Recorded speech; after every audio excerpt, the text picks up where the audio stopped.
Hi, everyone. It's Jamie. Today, we're going to take you through everything we know and don't know about the horrific mass shooting in Tumbler Ridge, British Columbia on Tuesday. It is one of the worst mass shootings in Canada's history. Many of the victims are as young as 11, 12 years old. I'm here with my colleague, Caroline Barghout. She's been reporting from the community. Caroline, hi. Thank you so much for making the time to do this. Hi, Jamie. Thanks for having me. So you and I are talking at 5 p.m. Eastern on Wednesday, and just a few hours ago, the RCMP actually released quite a bit of information about what happened. Upon arrival, there was active gunfire, and as officers approached the school, rounds were fired in their direction. Officers entered the school to locate the threat. Within minutes, an individual confirmed to be the shooter was located deceased. 9 people are dead, including the shooter, 27 others injured. The suspected shooter, an 18-year-old named Jesse Van Rootselaar, died from a self-inflicted injury at the school. And what do we know right now about the victims who were killed at Tumbler Ridge Secondary School? So RCMP say that there were 6 victims at the school, a 39-year-old adult female educator, 3 12-year-old girls, a 12-year-old boy, and a 13-year-old boy. We know that one of the victims was located in a stairwell, and the other victims were located upstairs in a library. We also know that 2 female victims were airlifted to hospital, right? A 12-year-old and a 19-year-old who both remain in serious condition. And then most of the other people injured were released quite soon after. They were brought to hospital, right? Right. RCMP originally said yesterday that there was 2 people airlifted in critical condition. Now they're saying they're critical but stable. They also had said initially that one person was transported to hospital but died on the way. Today, they said that, in fact, was inaccurate and that that person did not die. And so they revised their numbers from 9 deceased to 8 deceased. Okay. So that we do know. And I should mention about those 25 victims. So police said initially, when they got to the scene, obviously you can imagine it was quite chaotic. And so they had 25 people with injuries. They didn't know if they had suffered gunshot wounds or not. They're now saying that it doesn't appear that they were shot. I don't want to speculate. I don't have the exact details, but you can imagine in a chaotic situation where the students and faculty are barricading themselves in a room that any types of injuries could result. Some of them had some injuries possibly from trying to get out of the way of the shooter, but they don't appear to be critically injured. I was really struck by just how young some of these children were, really only middle schoolers, mostly born in 2012, 2013. And do we have any confirmation on the victims' identities yet, or have any of the families spoken out here? At this point, we have not. I mean, we have seen quite a few Facebook posts. We've seen, a lot of chatter online, social media posts, but we have had nothing confirmed at this point, as far as we know. We also have seen, fundraising websites, people trying to raise money for individuals that they're saying are victims, but we have, at this point, not been able to confirm all of those cases.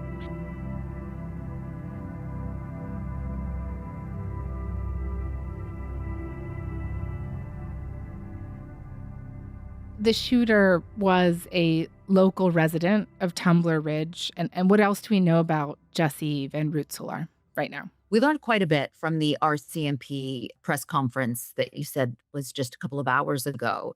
So Jesse Van Rootselaar is an 18-year-old local resident who was born male but transitioned to female 6 years ago. We identified the suspect as they chose to be identified in public and in social media. I can say that Jesse was born as a biological male who approximately, the information that I have, approximately 6 years ago began to transition to female and identified as female both socially and publicly. We also know that she dropped out of school. She used to attend Tumbler Ridge Secondary School, but dropped out 4 years ago.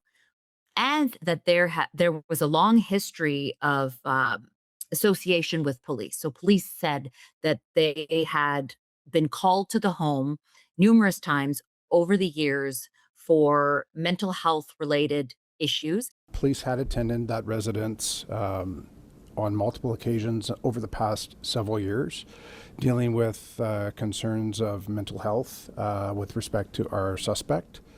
I can say that on different occasions, the suspect was apprehended for assessment and follow-up.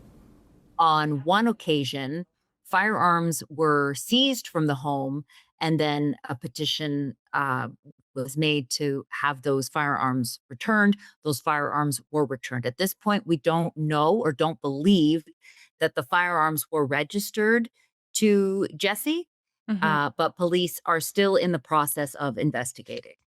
Okay.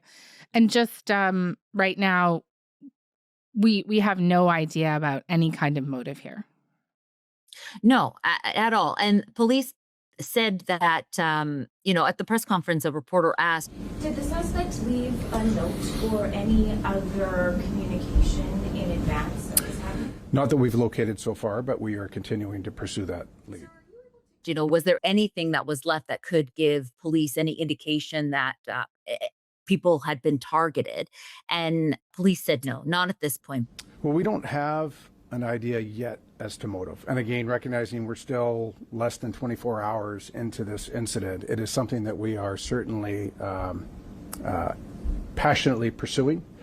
But it would be too early to speculate on motive at this time. But they did also say that now they have more work to do at the school, because now they have to look at surveillance video, security video at the school to see, did Jesse target these people specifically, or was this a random shooting? And so that is part of the process right now. At this point, we don't know. We do have a better sense of the timeline now. We know that the RCMP was alerted to an active shooter at the school around 1:20 p.m. local time on Tuesday, but the attack actually began earlier that day at the shooter's residence, where two other victims were found dead, the mother and the stepbrother. And so what do we know about how all of this began? RCMP say that they didn't know about the second scene until after they were called to the school shooting, that there was a family member who came upon the residence, located the mother, who has now been identified as 39-year-old Jennifer Strang, and her 11-year-old son, who is Jesse's stepbrother.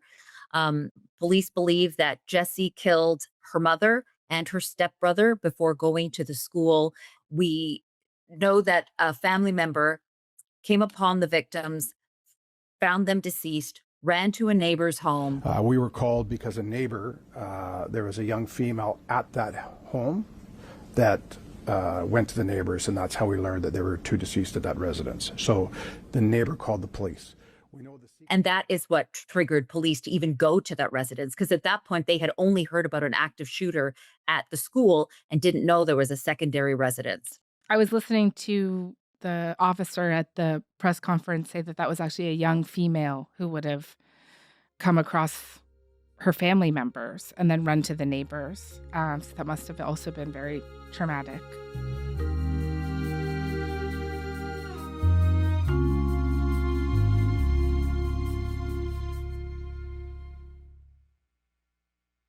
Over the last 24 hours, a better picture of what happened at the school has also emerged. A 12-year-old named Quinn Campbell told the Globe and Mail that the attack started on the ground floor, then continued upstairs. We've heard from students like Darian Quist, who described being locked down for more than 2 hours behind barricaded doors. So I was just getting off my spare block, and I was in the mechanics classroom preparing to do some work on my car when the alarm went off that I've never heard before. And our principal goes throughout the halls and she's saying, people close your doors, lock down, stuff like that. I thought it was a secure and hold and something like that at first. But once things started circulating, we realized how serious it really was. So we all barricaded up the doors with some iron tables and sat in that room for around 2 hours. I was on my phone with my mother the entire time. And about 2 hours and 30 minutes passed when we went onto lockdown. Our CMP got in. We're telling everyone to put their hands up, and we were all escorted out of the building and sent towards the community center. Darian describes getting these really chilling photos from classmates and trying to plan what they would do to escape. It's definitely tense. I think we were all very nervous, so we tried to keep things light and just try and keep each other motivated and not fall into grief. But once people sent me some photos, it definitely set in what was actually happening. What kind of photos were they sending? They were disturbing, just showing blood and things like that. What else have you heard from the survivors or people in the community about what transpired in those walls? Well, we actually heard today for the first time from RCMP about that as well. I should mention that RCMP did say when the first officers arrived on scene at the school 2 minutes after the initial 911 call about an active shooter. When officers arrived, we suspect Jesse Van Rootselaar was firing in the direction of the officers. The officers did not return fire, but when they proceeded into the school, they located Jesse deceased. And police today said that she had died from a self-inflicted gunshot wound. Police also found 2 guns, a long gun and a handgun. And so they're investigating to see if one or both had been used there. Darian said in this interview that he was on the phone during the entire lockdown with his mom, Shelley. I went to my office, which has a window that looks directly onto the high school across our parking lot. And that's when I saw the fire trucks and the RCMP and the ambulance. And there was a RCMP member with his gun drawn, crouching in our parking lot. And then that's when I got a hold of Darian, and I just told him to keep me on the phone. While Shelley was able to talk to her son, it sounds like a lot of parents and loved ones waited several excruciating hours to find out about their kids. And what has the community said about the RCMP's response to the shooting and the communication that they've received so far? Initially, the community seemed very frustrated with the lack of information that was provided by the RCMP. The entire community was on a lockdown. The kids were locked down in the school for between 2 and 2.5 hours, but the entire community was locked down for about 4.5 hours before they even knew what was going on. And there seemed to be quite a bit of frustration. George Rowe, who is the pastor at the Tumbler Ridge Baptist Church. Well, I understand you were at that community center as families were gathering to find out anything about their loved ones. What was it like inside that building? Of course, after the lockdown had been lifted, I left my house to go over. And when I walked in, the sight of what I saw was devastating. Many parents just waiting for the news on whether their child had survived the shooting or not. And while the medical people were doing all they could in the background with those who were injured, the RCMP and their staff were with the parents trying to explain, but could not release the information as to whether their child had survived or not. And that in itself was absolutely heartbreaking. And several hours had passed since the shooting, so you can imagine, or at least try to imagine, what the parents were going through. Like, did my child survive, or did he or she not survive? And that was very, very difficult to deal with. Today, the RCMP addressed that and basically said, we wanted to make sure that we knew all the details. We wanted to make sure that we identified the victims. We didn't want to misidentify victims and notify family members that their loved ones were deceased when they were alive, or vice versa, that their loved ones were alive when in fact they were deceased. And so they were very careful. In this case, our suspect was deceased. We had to locate next of kin to notify them. So I would hate, notwithstanding the public interest, I would hate for someone to find out that their loved one was deceased, coming from our podium or coming from the news media in advance of being told in person. And then they also pointed out to the fact that they did have to go back and revise information. They did have to tell us today that, no, it's not 10 people, including the shooter. It's actually 9 people, including the shooter, because we made a mistake. I'd like to correct some information that was shared yesterday and to clarify that 9 people in total are deceased as a result of this incident. Initially, it was believed that one of the victims, a female with significant injuries, who was transported from the scene by our members and then transitioned to paramedics, had succumbed to her injuries. Police have since confirmed that is not the case. She is alive and was one of the 2 female victims that were airlifted to hospital. Both of those victims remain in serious condition. And so they were very specific to say that they wanted to get it right. And that is why it took them so long. And initially they said they were not going to release any information, even today. And so today we did get information, obviously, about the suspect. We have some ages of victims, and now we're just starting to piece together exactly what those victims went through. I'm sure hanging over all of this is the RCMP's response to the last and most deadly mass shooting in Canadian history in Portapique in 2020. I imagine that this is very top of mind for them right now.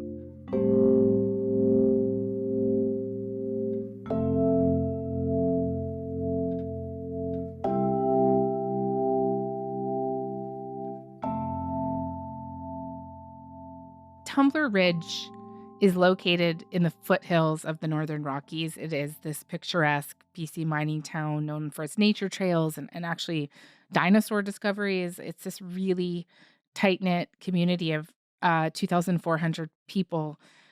I'm sure everybody in the town knows somebody directly affected by this. I know these children.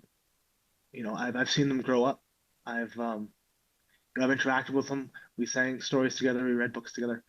I saw them in the community. I saw them at their sporting events. I saw them everywhere. And knowing that I can't see them anymore, that we won't see them anymore, that their family has to live with this incredible loss that I can't imagine. The community is grieving. I mean, it's a big tragedy here in Tumbler Ridge for today. What's happened, and again, we're one big family here. We might have residents, but I call them a big family, and we're going to come together and make sure we have ears when people want to talk and shoulders, and to me, hugs are going to be a big thing, and as we work through this process with our family members of the community. Well, in my estimation, there's not a word in the English language that's strong enough to describe the level of devastation that this community has experienced in the last few hours. It is tearing at the fabric, if not having torn the fabric of this community. And it's going to take a significant amount of effort and a significant amount of courage to repair that tear. I wonder, you're there, if you could tell me more about the town and just how impacted the people there are by this. I was when I got here, I was very surprised at how close everything was, because it is such a small town. There's 160 students registered at that school. When we heard about students being escorted out of the school into the community center, I didn't realize it was so close. It's directly behind the school. Everybody knows somebody affected by this. All the people that we have encountered, it's just, the feeling in this community is just heavy. It's very somber. And there's a lot of RCMP officers, there's a lot of reporters, and I imagine that is probably contributing to the stress and the fear and the anxiety that this community is feeling right now. I imagine. The Prime Minister was quite emotional in his statement following the shooting. A very difficult day for the nation this morning. Parents, grandparents, sisters, brothers in Tumbler Ridge will wake up without someone they love. The nation mourns with you. Canada stands by you. I want to thank and pass on a number of world leaders who've reached out directly to me in solidarity and compassion. France, United Kingdom, His Majesty himself, Norway, Finland, India, United Arab Emirates, many others. The world is with you. On the advice of the Clerk of the Privy Council and Heritage Canada, I've asked that the flags in the Peace Tower here and across all government buildings be flown at half-mast for the next 7 days. We will get through this, we will learn from this, but right now it's a time to come together, as Canadians always do in these situations. these terrible situations. And in the House of Commons, there were a lot of tears shed as the opposition denounced the violence as well. No parent should ever have to fear that their child will not return home from school. No parent should ever bury their own child. In the name of the Bloc Québécois and in my own, I would like to offer my deepest condolences to the families of the 9 children whose life was taken.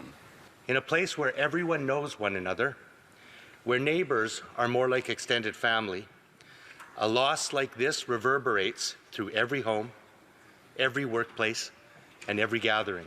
This is the kind of thing none of us want to have happen in Canada, but to have happen in a place like Tumbler Ridge, so small. Everyone knows everyone, and I know.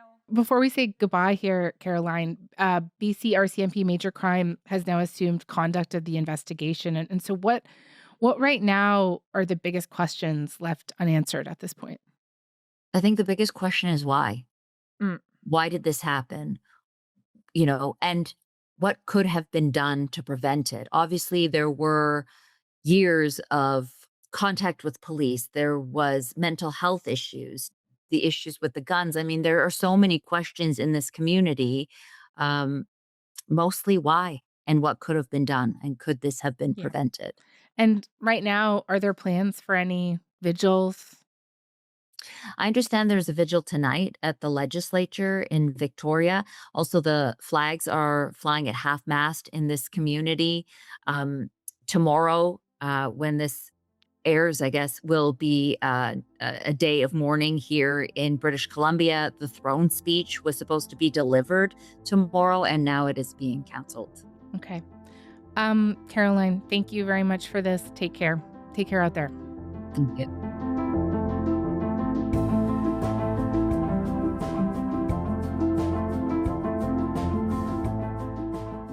All right. That is all for today.